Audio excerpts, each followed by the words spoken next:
Shalom, Om Swastiastu, Nama Budaya, Salam Kebajikan. Assalamualaikum warahmatullahi wabarakatuh. Perkenalkan, kami dari kelompok 1. Di sini kami akan menjelaskan tentang teori perilaku konsumen dan permintaan. Sebelumnya, perkenalkan saya Yogi Wiryadinata, NIM 233215444. Perkenalkan, nama saya Yohana Putra Eklesia dengan NIM 233215117. Saya Regina Shantika Sembiring dengan NIM 233215021.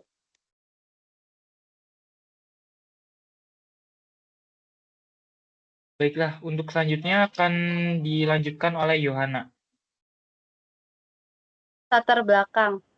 Perilaku konsumen adalah proses individual dalam mencari, memilih, membeli, menggunakan, dan mengevaluasi produk dan jasa untuk memenuhi kebutuhan dan keinginan. Perilaku ini mempengaruhi keputusan pembelian, terutama dalam produk bernilai tinggi. Untuk memahami perilaku konsumen, perlu memahami karakter pada pola pikir mereka. Ini dapat membantu dalam merancang strategi pemasaran dan membuat kebijakan publik. Tujuannya, yang pertama ialah mengetahui manfaat dan mempelajari perilaku konsumen, mengetahui prinsip-prinsip dan dasar dalam perilaku konsumen, mengetahui perihal pendekatan perilaku konsumen, dan mengetahui faktor-faktor yang mempengaruhi perilaku konsumen.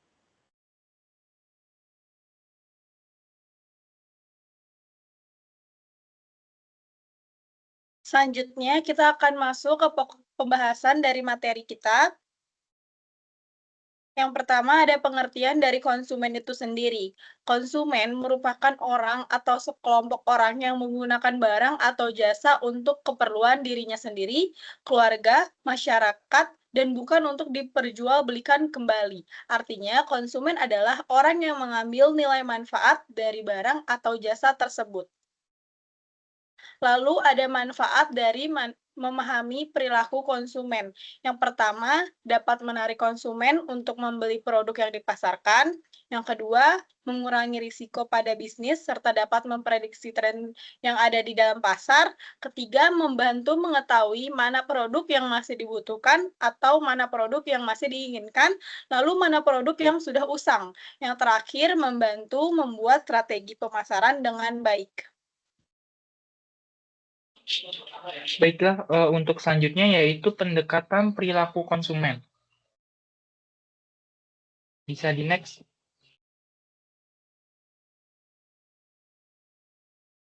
Pengertian.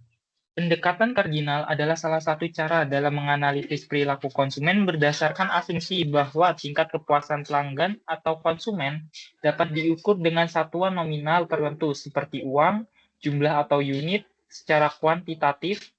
Asumsi penggunaan pendekatan ini adalah semakin bergunanya suatu barang bagi konsumen, maka akan semakin diminati. Konsumen akan selalu berusaha mencapai kepuasan total yang maksimum.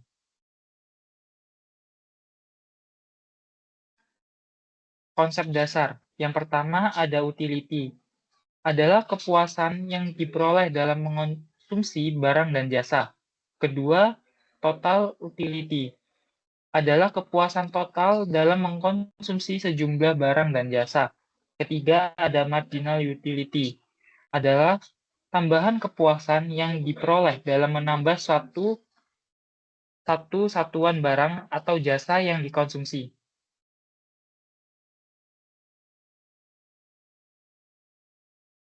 Selanjutnya, ciri-ciri pendekatan kardinal. Yang pertama ialah kepuasan diukur dalam satuan unit. Yang kedua, more is better. Lebih banyak, lebih. More is better, lebih banyak, lebih. Konsumen akan menginginkan jumlah yang lebih banyak untuk suatu barang. Yang ketiga, konsumen memiliki kekonsistenan dalam preferensi suatu barang. Dan yang terakhir, menganut hukum Gosen atau Law of Diminishing Marginal Utility.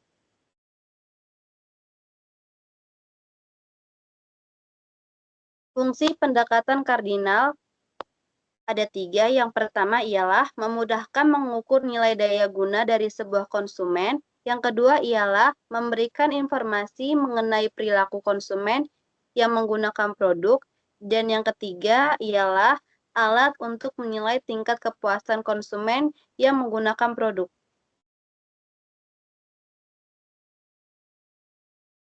Pendekatan nilai guna atau ordinal. Pendekatan ordinal dikembangkan oleh banyak ahli ekonomi. Beberapa di antaranya yaitu John R. Hick, R. G. Allen, Wilfredo Pareto, dan Isidro Edgeworth. Dalam metode ordinal, tingkat utility-nya diukur melalui order atau ranking, tetapi tidak disebutkan nilai gunanya secara pasti. Tidak dapat dinyatakan secara kuantitatif.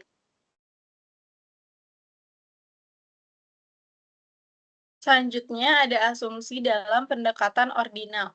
Yang pertama itu rasional. Setiap konsumen diasumsikan bertindak rasional, yaitu berusaha mengejar kepuasan maksimum walaupun dihadapkan dengan keterbatasan yang ada.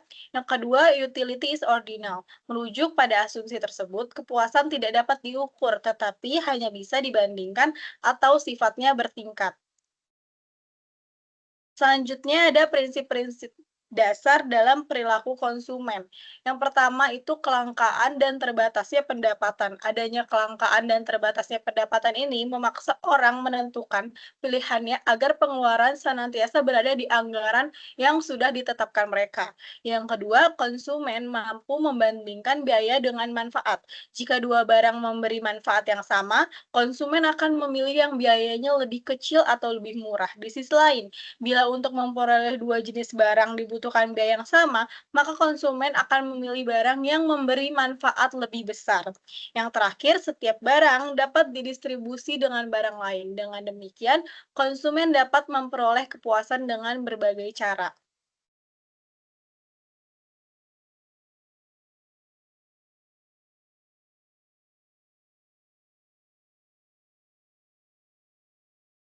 Selanjutnya ada faktor-faktor yang mempengaruhi perilaku konsumen. Pertama ada pengaruh lingkungan, terdiri dari budaya, kelas sosial, keluarga, dan situasi yang ada. Kedua ada pengaruh strategi pemasaran. Yang terakhir pengaruh perbedaan dan individu terdiri dari sikap, kepribadian konsumen, motivasi, dan keterlibatan gaya hidup pengetahuan.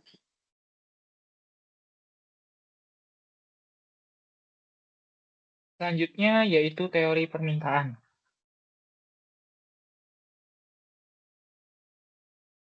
Pengertian teori permintaan adalah prinsip ekonomi yang berkaitan dengan hubungan antara permintaan konsumen terhadap barang dan jasa dan harganya di pasar.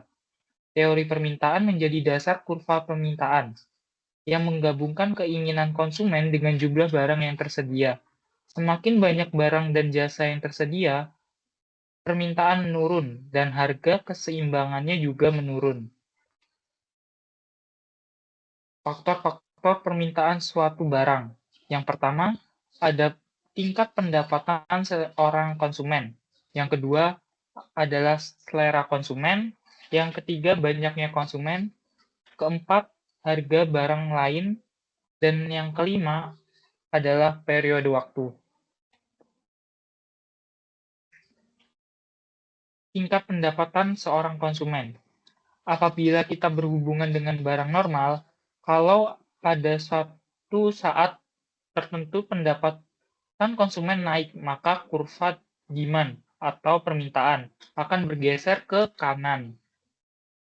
Demikian pula sebaliknya, bila pendapatan seseorang menurun, maka permintaan terhadap barang normal tersebut akan bergeser ke sebelah kiri. Selanjutnya, tingkat pendapatan seorang konsumen. Asumsi yang berlaku di sini ialah tingkat harga tetap pada P1. Bila Y atau tingkat pendapatan naik, D akan bergeser dari D0 ke D1. Sedangkan bila tingkat pendapatan konsumen menurun, maka kurva demand akan bergeser dari D0 ke D2. Lain halnya apabila kita berhadapan dengan barang inferior. Dalam hal ini, apabila tingkat pendapatan konsumen naik, justru permintaan terhadap barang tersebut berkurang. Dengan kata lain, kurva permintaannya akan bergeser ke kiri. Lalu, pada gambar ini menunjukkan keadaan apabila kita berhadapan dengan barang inferior. Bila tingkat pendapatan Y naik, maka permintaan terhadap barang tersebut akan berkurang. Berarti kurva demand-nya akan bergeser ke kiri. Selera konsumen. Apabila selera konsumen berubah, maka kurva demand akan berubah pula. Selera konsumen naik, maka kurva demand atau permintaan akan bergeser ke kanan. Dan sebaliknya, apabila selera konsumen menurun, maka kurva demand akan bergeser ke kiri.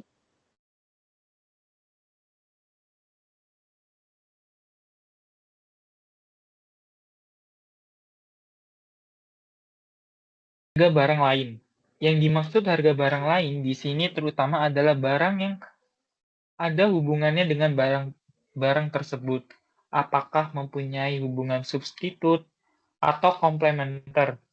Apabila dua macam barang merupakan barang substitut, maka apabila harga barang lain tersebut atau PB naik akan berakibat permintaan terhadap barang tertentu atau QA naik pula. Demikian sebaliknya, namun bila barang A dan B bersifat komplementer, hubungannya, maka apabila harga barang B naik, permintaan terhadap barang A akan berkurang, demikian pula sebaliknya.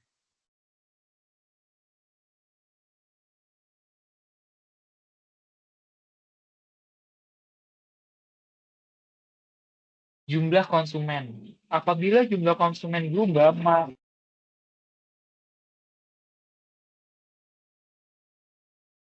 jumlah konsumen. Apabila jumlah konsumen berubah, maka permintaan juga akan berubah. Apabila jumlah konsumen bertambah, permintaan akan bertambah. Berarti akan bergeser ke kurva permintaan ke kanan. Demikian pula sebaliknya.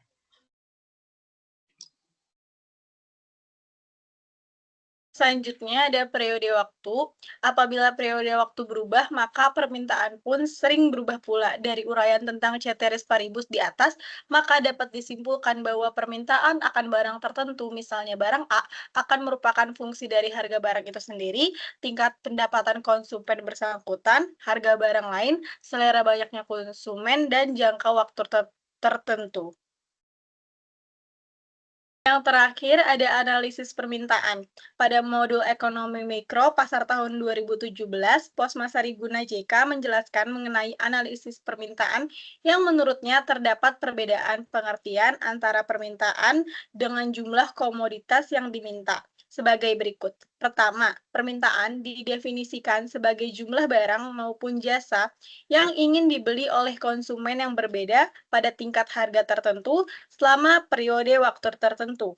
Kedua, jumlah yang diminta didefinisikan sebagai jumlah barang maupun jasa yang ingin dibeli oleh konsumen yang berada pada tingkat harga tertentu.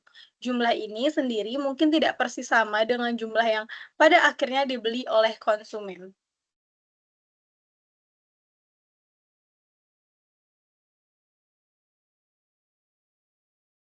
Baiklah, cukup sekian dari kami, kelompok 1 yang telah mempresentasikan tentang teori permintaan.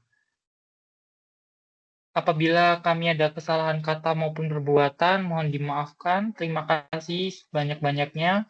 Kami akhiri. Shalom. Wassalamualaikum warahmatullahi wabarakatuh.